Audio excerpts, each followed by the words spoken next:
Hello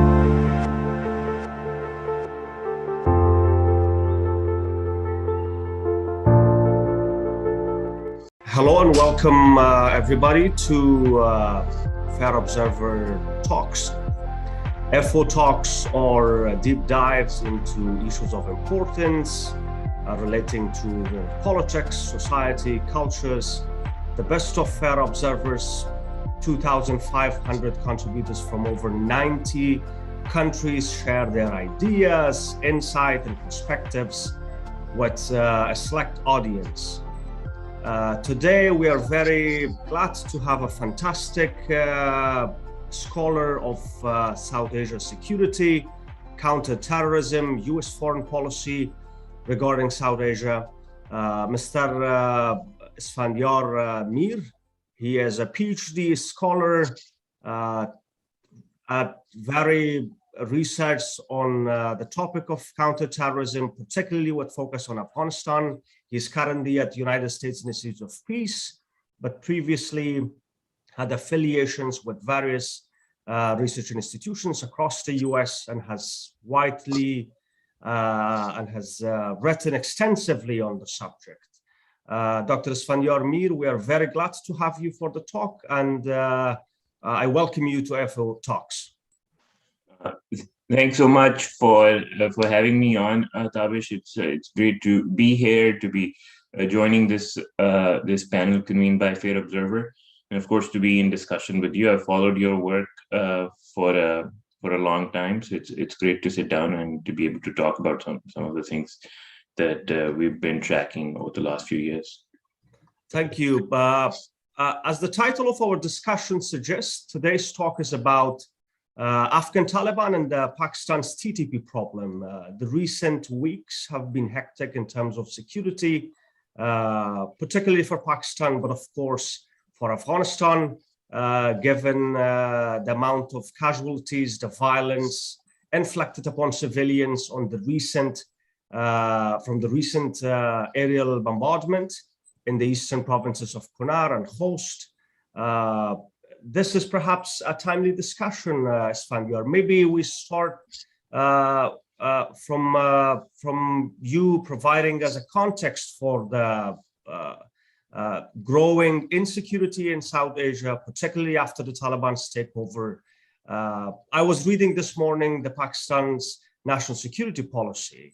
Maybe we start from there. Only 7 times Afghanistan is mentioned, particularly related to geoeconomics, prosperity first approach, sort of transition from human security to geoeconomic and to economic security. Provide us that context, Asfandyar.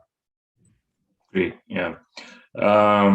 Again, Tabish, great to be here. So, the portfolio of terrorism threats that I track range from groups which have transnational aims, to groups which have more regional aims, to groups which have more localized aims, mostly in the Afghanistan-Pakistan region. So before the Taliban's takeover, I was tracking this range of groups, and the big question back then was that, if the Taliban were to rise to power, what will happen to these groups? And a lot of the discussion in the in the American media, in say Washington, was about whether we will be attacked again, whether Afghanistan will become a safe haven for terrorist groups, much like it was before 9/11.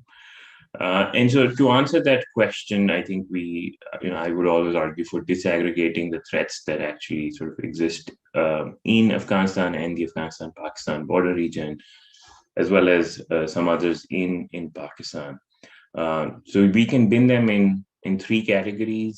I'd say there are the transnationals. So Al-Qaeda is part of the transnational threat bucket. There are more, ISIS also has some transnational ambitions, so we can place ISIS in that category. Then the second category is of more regionally oriented groups. In this category, I put the TTP, the Tehrik-e-Taliban Pakistan, because it's trying to do things not just in the specific locales where it has bases of support, but also beyond into, say, mainland Pakistan, and then some groups with aims against India, Lashkar-e-Taiba, Jaish-e-Mohammed, and then groups with more localized aims. And here I would squarely place, say, components of ISIS-K, which have been, say, engaged in violence in places like Kunduz, Mazar, Kabul over the last week or so. And 8 months out from the Taliban's takeover, if we look at the threat landscape across these three buckets, the bucket which appears to have become the most threatening, which is posing a real challenge, is this bucket of regionally oriented groups, and specifically the Tehrik-e-Taliban Pakistan, which has really escalated its challenge against Pakistan. The TTP has bases in Afghanistan, but it also has a growing presence inside Pakistan. It used to be in Pakistan. Pakistani military offensives sort of pushed it across the border. It's been there, but it has been able to improve its presence in Pakistan. And over the last 8 months, the group has mounted a lot of attacks, mostly against Pakistani security forces and law enforcement personnel. The insurgency has also demonstrated a lot of political strength. It has been able to bring together factions and splinters that had sort of separated from the group, gone on to do their own things. The top leadership of the TTP has been able to bring them back. But I'd say the most troubling indicator is the demonstrated support that the TTP is getting from the Afghan Taliban, or the government of the Afghan Taliban. I think it's safe to say that the TTP now has political asylum, in de facto political asylum in Afghanistan. The top leadership of the TTP is there. A lot of its fighters are there, and they are allowed to to stay armed, to train, and in turn project their violence across the border. And it was, my sense is, you spoke about the airstrikes. The airstrikes that Pakistan conducted was partly a response to the growing violence on the Pakistan side of the border, and really, sadly, terribly. To the extent I've been able to track, Pakistani airstrikes did not kill any senior TTP leader, and instead it appears to have, killed civilian, including a lot of children. So I think that's where things are at. Yeah. Dr. Asfandyar, I mean, while we're talking about TTP, it's an umbrella organization, right? So it's not just a single sort of unified front fighting the Pakistani government, but rather providing sanctuary, support, expertise, organization to various anti-Pakistani militant groups in North Waziristan and Khyber Pakhtunkhwa and other regions of Pakistan. In terms of this internal dynamics of TTP vis-a-vis the Taliban, particularly the Haqqanis, and you have the Kandaharis, right? How this plays like in a regional context? Yeah. So I think TTP is more unified than most analysts recognize. In particular, under the current leader of the TTP, Mufti Nur Wali Masood, who's from South Waziristan. He appears to have succeeded in bringing a lot of unity to the TTP, which had factionalized quite a bit in the years 2014 to 2017. But he's been able to bring back disgruntled elements of the TTP. There were lots of regional tensions between, say, those from the tribal areas and, say, elements of the TTP from the Swat region, which is a little bit more inland into Pakistan. And he's been able to iron out those differences within the organization. And so, these days the TTP looks very cohesive. And in a cohesive TTP has strong relationships with different parts of the Taliban. You mentioned the Haqqanis. The Haqqanis and the TTP go a long way back. I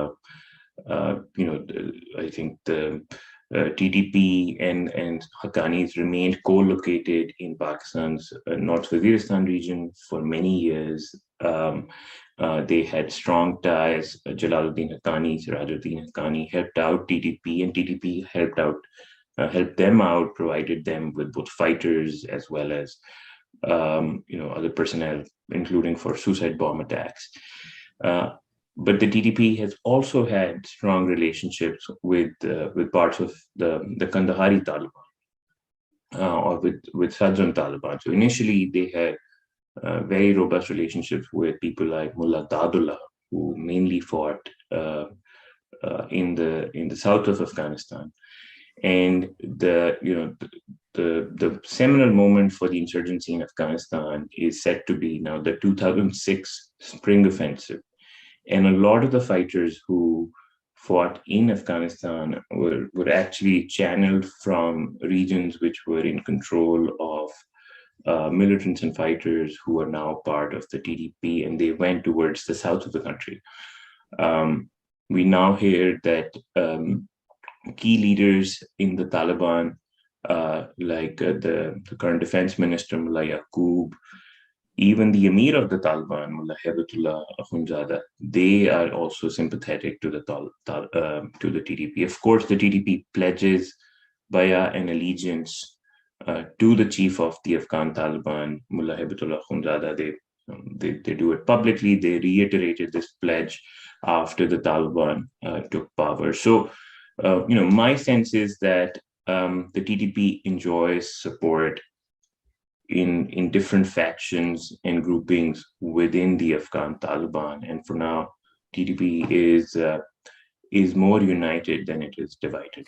And what about the local roots of TTP? I mean, the infrastructure created by Jihad's era, the madrasas, the intelligence support coming to the Islamic militant, that is to large extent intact. Yes, Zarb Azam, the operation driving the Taliban to Afghanistan, effectively reduced the level of the threats to the Pakistani government by the Taliban, but still the infrastructure is there. How that sort of provide that indigenous local support to the TTP, particularly when it's under pressure by the Pakistan government and it's suppressed to large extent?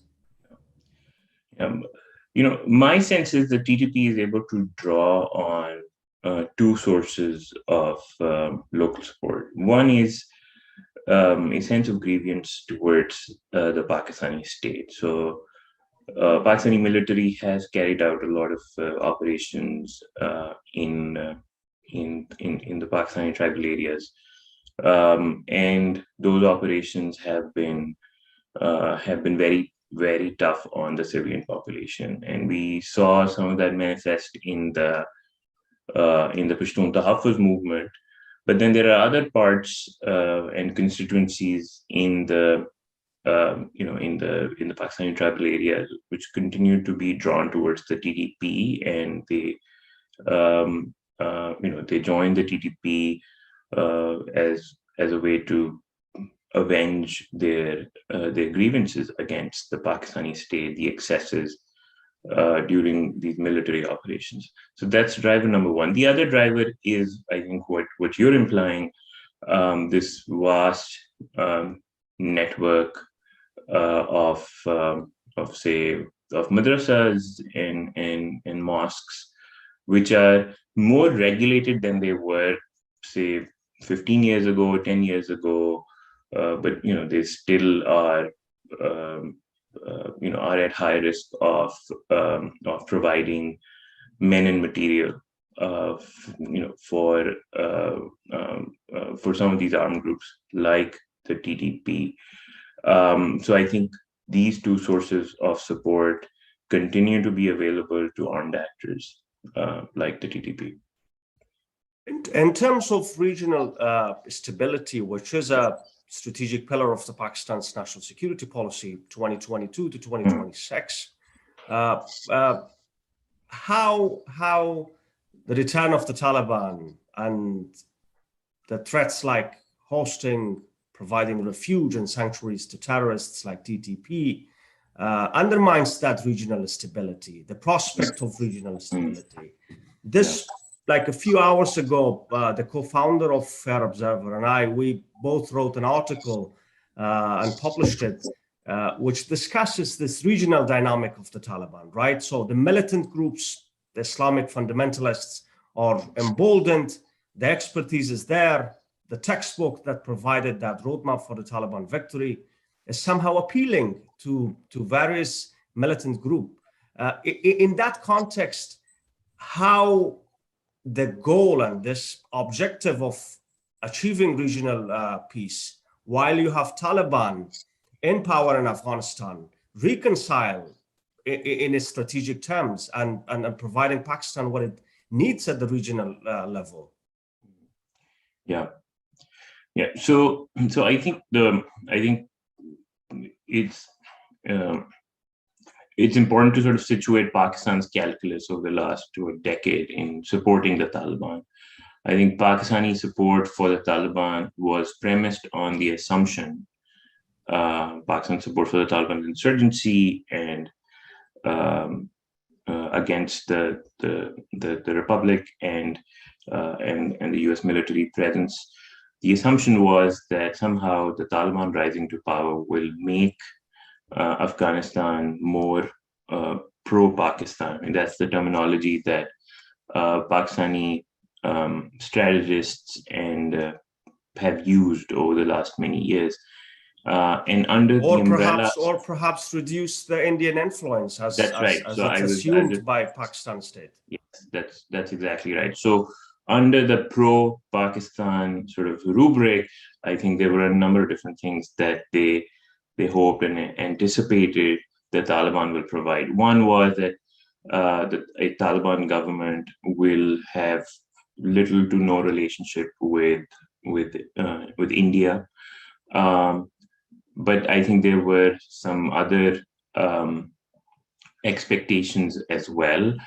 One was that I think the Taliban will recognize the border, the Afghanistan-Pakistan border, known as Durrani Line, which no Afghan government has recognized, going as far back as 1947. I think the Pakistanis hoped that the Taliban would stop contesting that. And then I think the third expectation they had was about the TTP. And there the expectation was not that the Taliban will undertake a massive military operation to destroy the TTP or to degrade it, but instead the Taliban will use their political influence over the TTP to demobilize it or to restrain it from violence in Pakistan. There was also an associated assumption that the parts of the former government were supporting the TTP, and so therefore once they're gone, the TTP will be defanged and it will not be a major threat to Pakistan. At this point, I'd say most of these assumptions that the Pakistani leadership had about the Taliban's rise to power are proving wrong. You could say that the Taliban do not have a relationship with India, which is what Pakistan wants. So that's true. But I think other than that, the Taliban are not delivering to Pakistan on the border. We've seen border clashes between the Taliban and Pakistani forces. The Taliban are also challenging this border fence that Pakistan has been trying to build over the last few years. Then on the question of the TTP, I think the Pakistani side is getting conflicting messages, and of course, everything is aggravated by the escalating violence.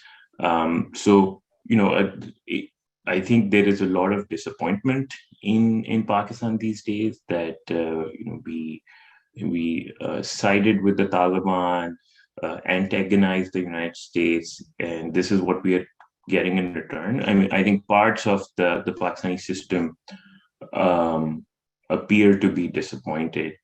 But that being said, I think I don't think Pakistan is quite ready to revisit its overall Taliban policy. I think this fear or paranoia about Indian influence in Afghanistan endures, and in the backdrop of that, I think in Pakistan probably feels that it should try to work with the Taliban to get it to restrain the TTP maybe for a little bit longer.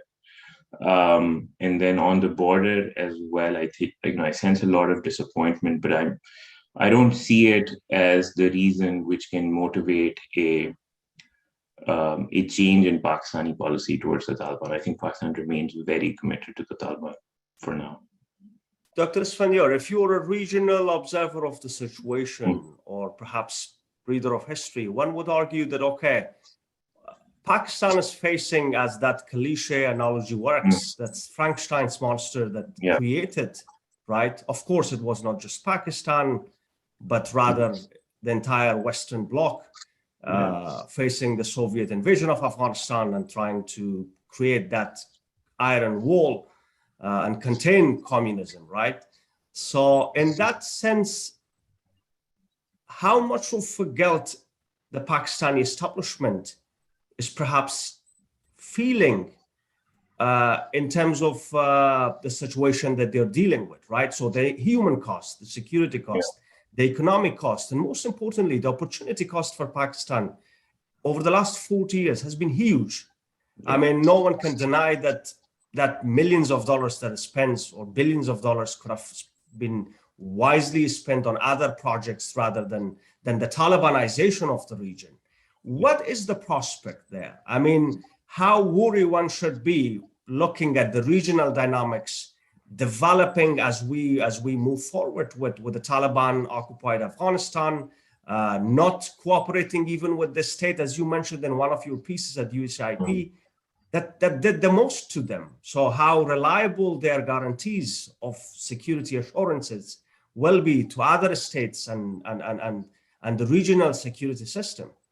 Yeah. So I think two parts to this, to your question. One is, is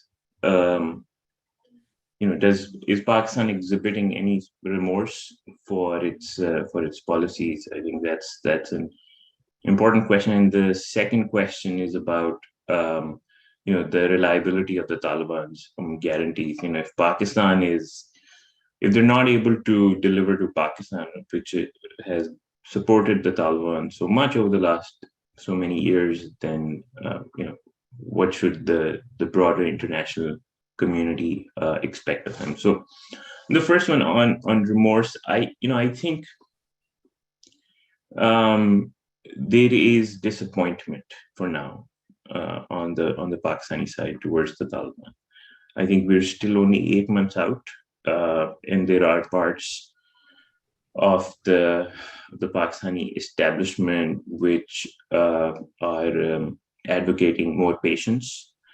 So I don't think there is a whole lot of remorse and introspection about the follies of Pakistani policies over the last many years and how those are hurting,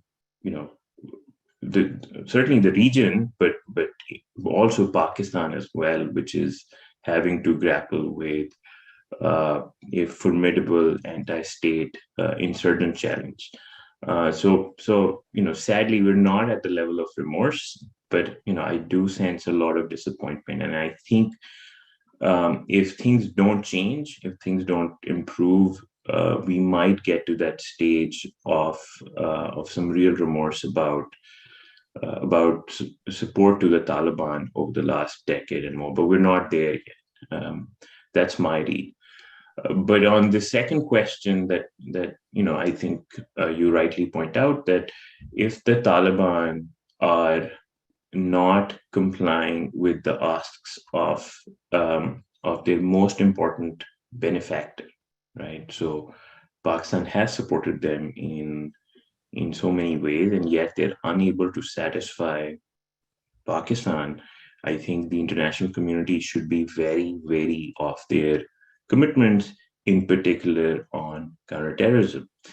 And I think the TTP is a test case for how the Taliban are likely to curtail, repress other armed groups that the Taliban continue to support, including Al Qaeda. So when I see the Taliban enabling the TTP or shielding the TTP from, say, Pakistani action or international counterterrorism action, my fear is that the Taliban are going to shield groups like Al Qaeda the same way as well, which in turn poses a threat to international peace and security.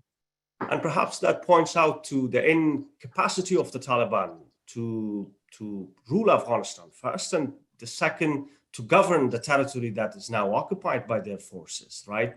Yeah. Maybe on the aspect of the unwillingness of the Taliban to cooperate on regional peace lies the idea of transnational jihad. Some of these militant groups, including the Taliban, they are ambitious about regional aspects of the jihad, right? How that threatens not just the security arrangements between Pakistan and Afghanistan, which has been troubled since at least 40 years ago, if not we go far from that, but how that plays it, for example, vis-a-vis India, because the risks of a resurgent militancy in Kashmir somehow puts the relationship between Islamabad and New Delhi at risk of escalation, of confrontation, of perhaps unnecessary tensions. So my read of the Taliban's internal politics is that the country they are most keen on fighting is Pakistan. So parts of the Taliban have strong anti-Pakistan views. They are very supportive of, say, the jihad of the TTP, and they'd like to support the TTP, maybe even participate in some of the actions and activities of the TTP. India, for now, appears absent from some of the internal discourse and dialogue of the Taliban. One of my friends who works on the analysis of the Taliban's internal narratives, we were discussing this one day, and he made this observation that India is largely absent as a country of focus.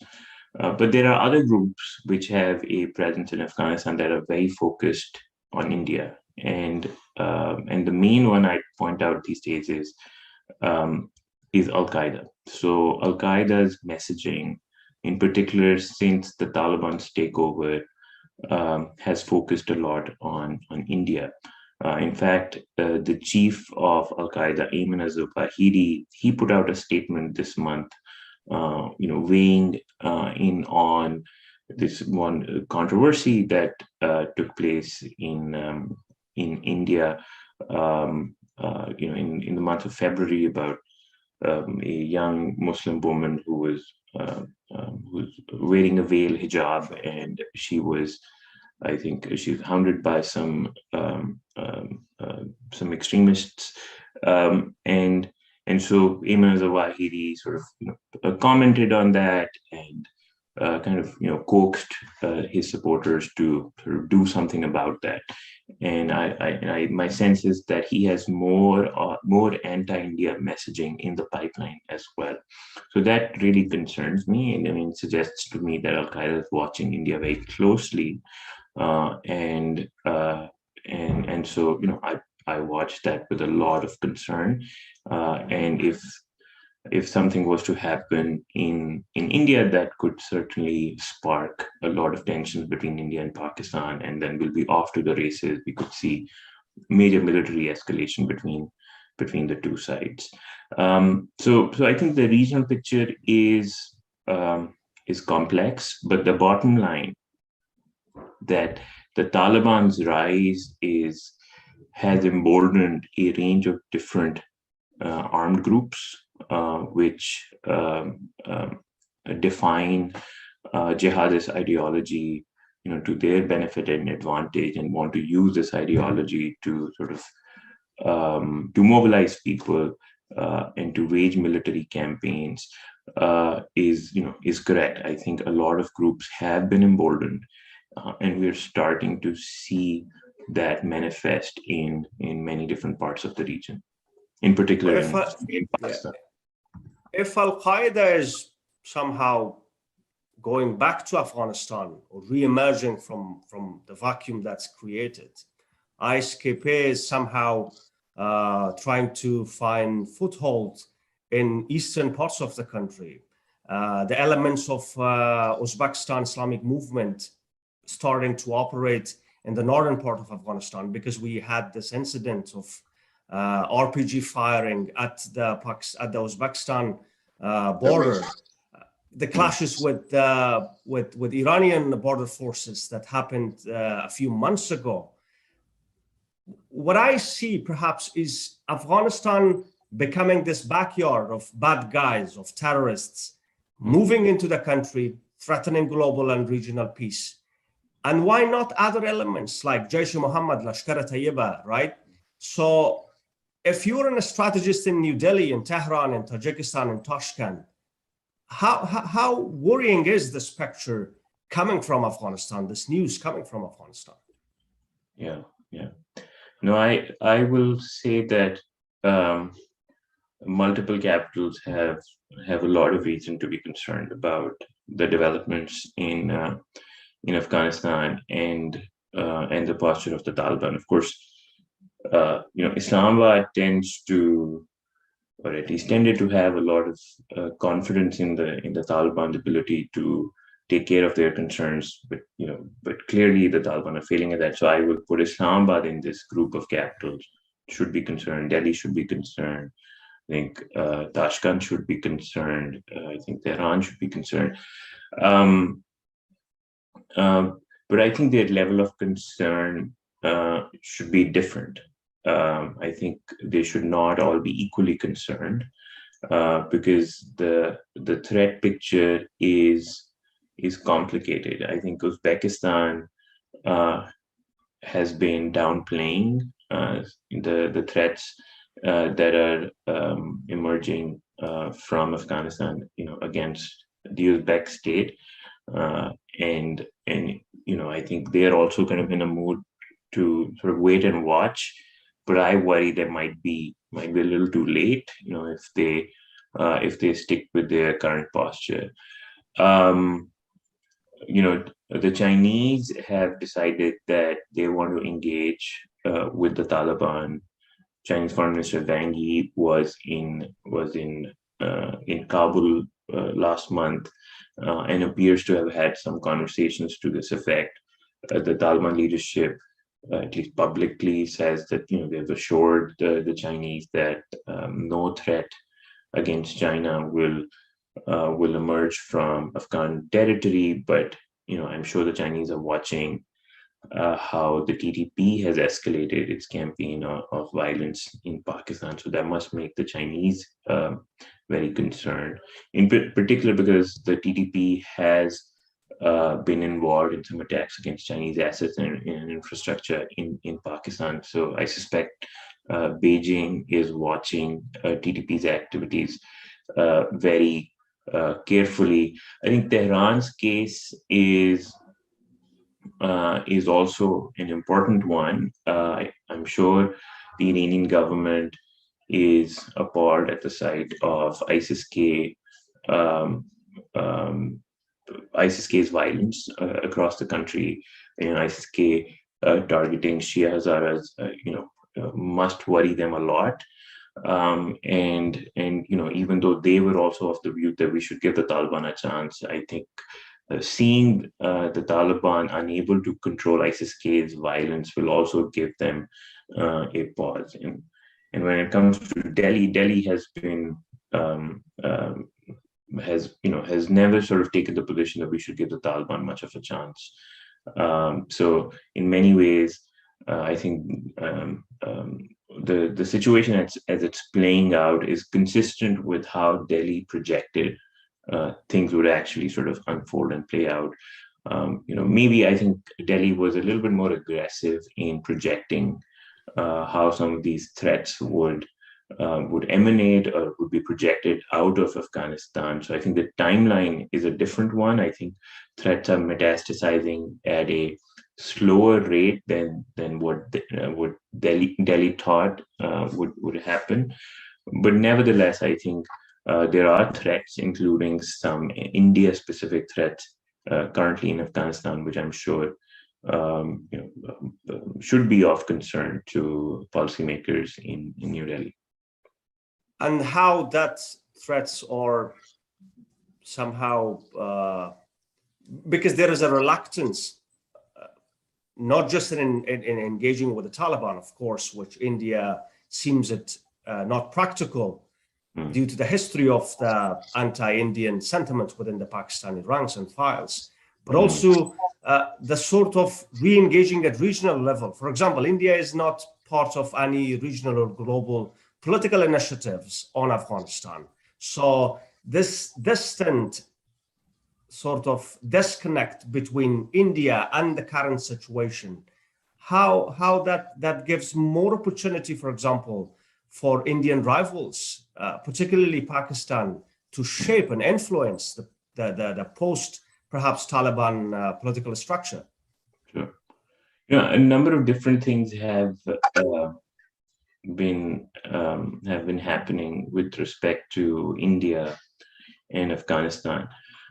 India has engaged the Taliban at behind the scenes, not publicly, but behind the scenes. There's been some dialogue between the Taliban and the Indians over the last few years, where it appears that the Indian government has brought up this concern about terror groups, and in particular, Pakistani jihadis finding space in Afghanistan to organize and in turn project and stage their violence. And my sense is that the Taliban's response has been what they say to the rest of the international community, which is a generic response that we will not allow our territory to be used against anyone, and that's about it. No sort of credible guarantees. But as you note, Indian engagement with the Taliban has been fairly limited. And India is not part of any of the multilateral or regional fora. Like India is not part of this arrangement called Troika Plus, a grouping of the US, China, Russia, and Pakistani is about on Afghanistan, on how to sort of deal with the Taliban. India is not part of that discussion. So I think that leaves Indian policymakers in in a bit of a quandary as to how to secure their interests. They don't have great military options. So if and I don't really hope this never happens. If something was to happen in India, which was traced to Afghanistan, India does not have the military capability to sort of unilaterally act. Go after, say, top leaders or any camps that might be used. So there's no real military option available to the Indian government as well. So I think India is short on options when it comes to dealing with the Taliban, in particular at a time when the rest of the international community is in this mode of, well, let's just wait and watch and see how this unfolds. At the same time, however, we're now hearing of a back channel dialogue between India and Pakistan, which has been taking place for the last several years now. I think the Indian press has reported on this backgen. And I wonder if Afghanistan has come up in that discussion. And if the Indians have sort of raised their concerns with the Pakistani leadership that they're talking to, and sought any type of assurances. And so I wonder about that, and that may be a place for India to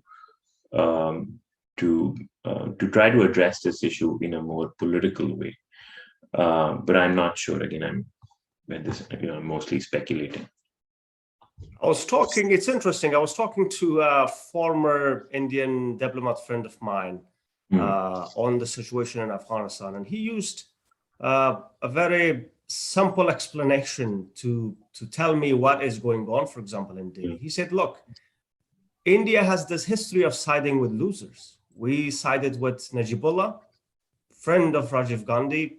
He lost the battle to Mujahideen. We sided with Rabbani and Masood, and then they lost the battle to the Taliban. We again sided with Karzai and Ghani, and they lost the battle. So how this fear of not siding with another loser in Kabul shapes India's future sort of political positioning vis-a-vis Afghanistan? Yeah. That's an interesting way to frame India's political choices. I think it's a little harsh, but let's run with it. I will say that there is this feeling that again, I talked to some Indian friends, and this is based on some of those conversations. So the sentiment that you are echoing is found in parts of the Indian establishment, right? So I mean, there's no real Indian establishment per se, much like Pakistan has a centralized small core group similar to Pakistan, but there is an establishment of foreign policy people, intelligence types, military people who are involved in these kinds of decisions. You find a feeling that our Afghan policy has not worked, and it has yielded bad outcomes, not just over the last few years, over the last decade, but going back to the 1970s. And maybe it's time to rethink our priors, that instead of siding with people whose political prospects in Afghanistan are weak, we should be more cautious and careful in who we support and side with. And I think that argument has traction, and it drives some of the outreach that we see to the Taliban by the Indian government, right? So I think that may be the logic underlying why the Indian government has negotiated with the Taliban or tried to engage with the Taliban. But at the same time, I think there are other parts of the Indian establishment which are very clear that there's no future of engagement with the Taliban. And this is a road to nowhere. And the Taliban are not willing to talk to us meaningfully. The Taliban are under the influence of the Pakistanis. The Pakistanis don't like it. So why should we sort of bend over backwards to engage with them? And so my sense is that constituency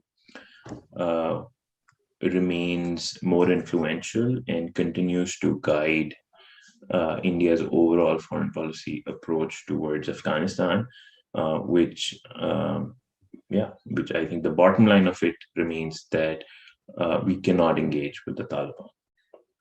Dr. Asfandyar, before moving to the US over-the-horizon counter-terrorism approach, which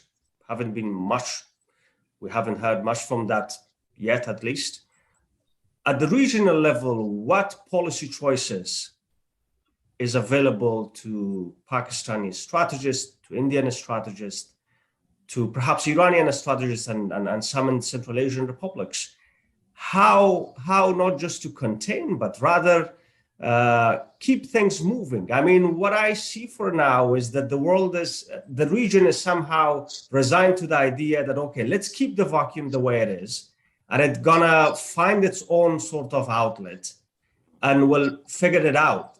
There is no invisible hand in solving Afghanistan's problem, right? It won't happen that way unless a certain continuous level of diplomatic effort and security efforts are put in place and deliver something that is tangible, not just for the future of Afghanistan, but effective to the security of the region.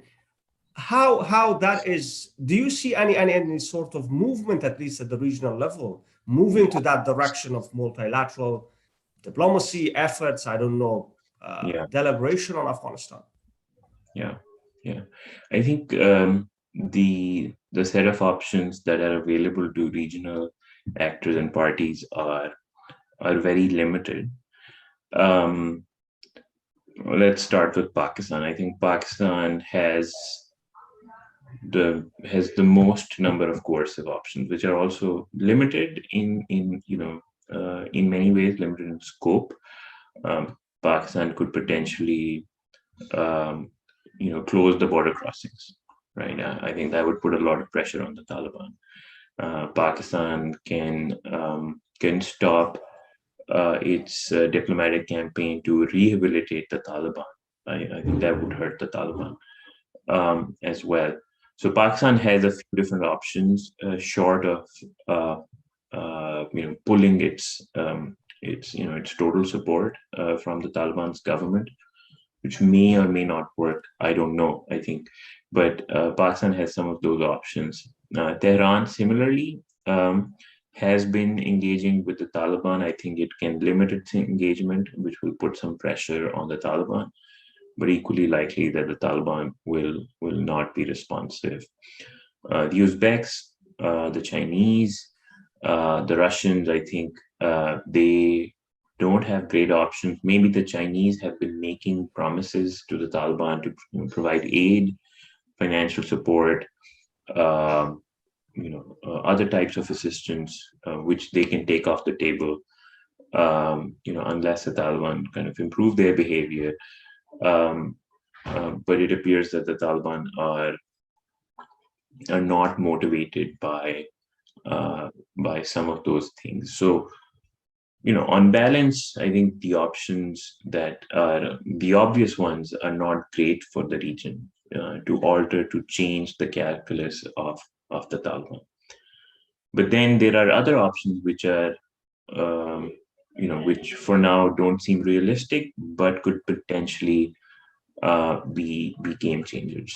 And the top of that list is some type of meaningful support to the Afghan opposition that is on mostly outside the country at this point.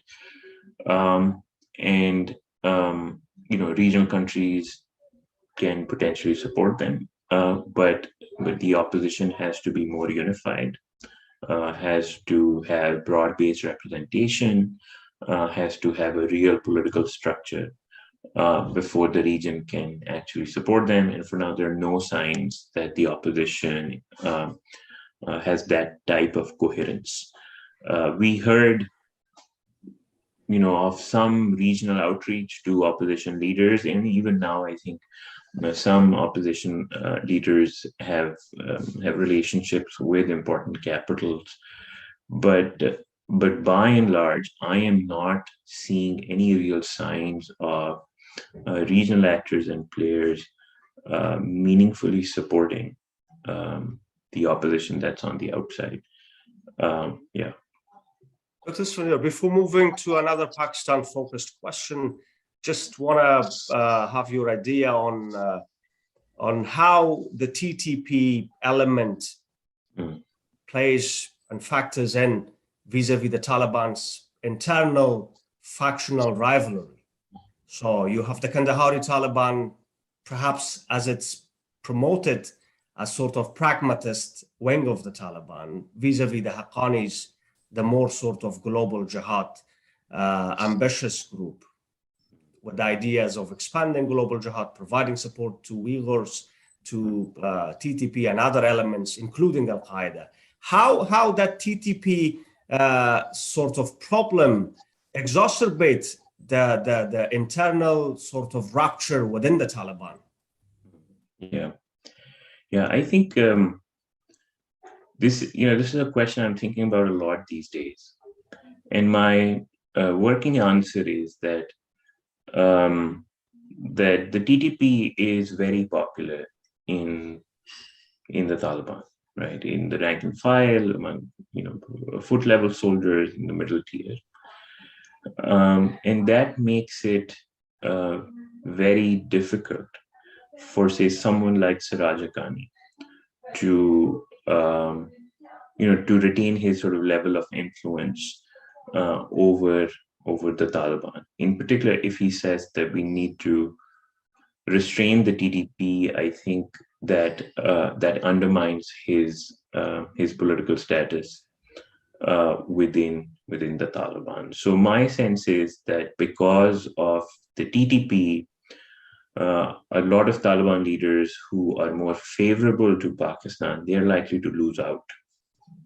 and leaders and constituencies which are which believe in more expansionist ideas of jihad, I think they are going to gain, and they're likely to have more influence over the Taliban as a movement going forward. On the Pakistan-focused question, perhaps we know that nothing is out of the sight of the military in Pakistan because of the history, because of the structure, and because of the influence and resources that the establishment of the military has over other sort of political currents. But when it comes to the recent political changes in Pakistan, do you see that we will be witnessing a sort of nuance when it comes to the Taliban with Prime Minister Shahbaz Sharif and the current administration in Pakistan, civilian administration? Yeah, I think, it's clear to observers of Pakistan, close observers, watchers of Pakistan, that the Afghan policy is the province of the military and intelligence, and has been so for the last, 40 years. Civilian leaders have had little to no role on issues of Afghan policy. Imran Khan, as the leader of the country, brought a lot of enthusiasm towards the Taliban, but I don't think that he was actually shaping policy. I think the policy was still being crafted and being put into effect by the military, and his statements in support of the Taliban were just that, statements. I don't think they actually sort of reflected the real policy on the ground. I don't expect, given that history and background, I don't expect Shehbaz Sharif to bring his own vision to how Pakistan sort of approaches Afghanistan. I think he's going to leave it to the military to sort of sort it out, and he's just going to align with whatever they decide is the way forward. But at the same time, I think he will be sensitive to violence inside Pakistan. The economic situation in the country is bad, and Pakistan is in the midst of a major economic crisis, and if violence begins to increase, then it will become even harder for Shehbaz and his government to manage the current economic meltdown, which might force him to more aggressively advocate for some of his ideas on how Afghanistan should be handled, or how or what Pakistan's policy towards Afghanistan should be. But until that happens, I think Shehbaz Sharif is going to be not very central to whatever policy Pakistan chooses to pursue towards Afghanistan. Dr. Asfandyar, the second last question that I put for you is from one of our viewers, Brahimi.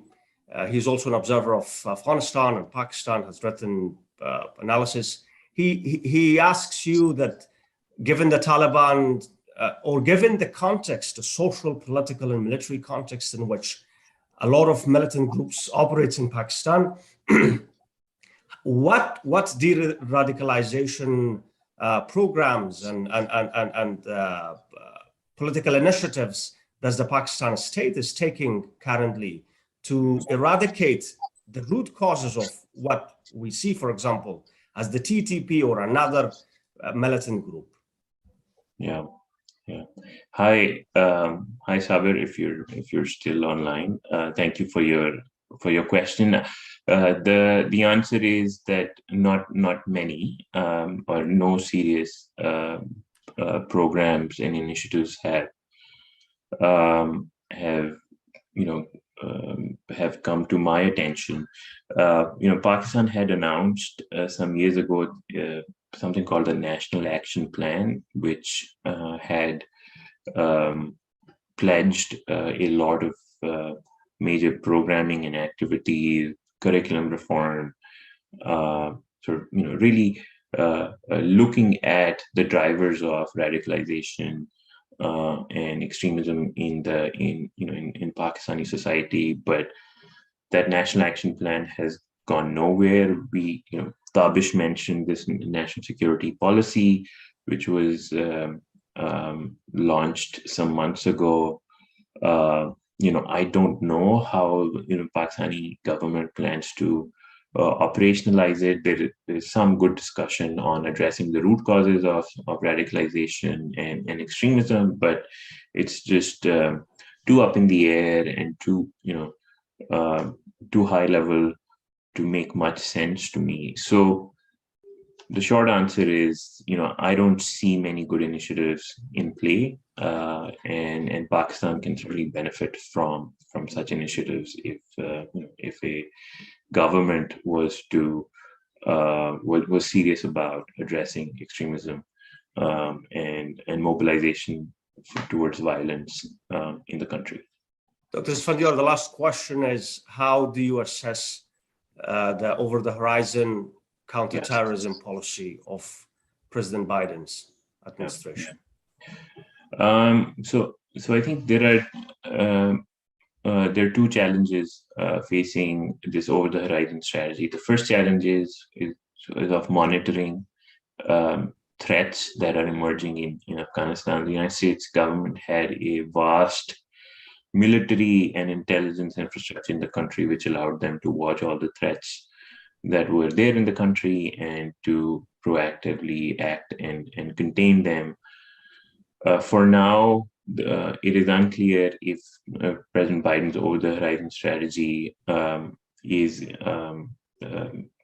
able to provide any kind of visibility into Afghanistan. So I think it's very likely that Afghanistan is increasingly a black hole for the US government and its allies. People just don't know as to what's going on, what kind of threats are in the country, that are taking root in the country, that might be metastasizing and may project out of Afghanistan. And the second challenge is that in the off chance that some threat is recognized and identified, how can the US government actually act against those threats, right? Can they carry out a raid to, say, arrest a bad person, and in the off chance that they decide to target someone, can they actually carry out a strike? Because Afghanistan is landlocked, and the United States government doesn't have a relationship with Iran, and US-Pakistan relationship is also not great. I mean, it's at a low point. And then in Central Asia, there's a lot of Russian influence, and Russia is averse to the idea of the US military basing in any part of its neighborhood, and in particular in Central Asia. It's unclear to me whether the United States government can mobilize meaningful military capability to go against threats that might be spotted or identified in Afghanistan. So overall, I think the over-the-horizon strategy has a lot of weaknesses, and I think for now it remains a concept on paper. I am skeptical that it can be meaningfully operationalized over the long haul. Dr. Esfandiarmir, researcher, analyst of counterterrorism issues on South Asia, Afghanistan, and Pakistan. Thank you so much for sharing your fantastic expertise, insights, and views on the emerging situation in Afghanistan and Pakistan. For our viewers and listeners and readers of Fair Observer, please do follow us on Twitter, Facebook, watch us on YouTube. I thank you again. Hopefully we will have you for the next sessions on the region. Thank you for the time and have a wonderful weekend. Thanks so much for having me, Tabish, and you have a good Thank weekend. you, everyone. Bye. Bye. Join the conversation at Fair Observer and subscribe to our YouTube channel.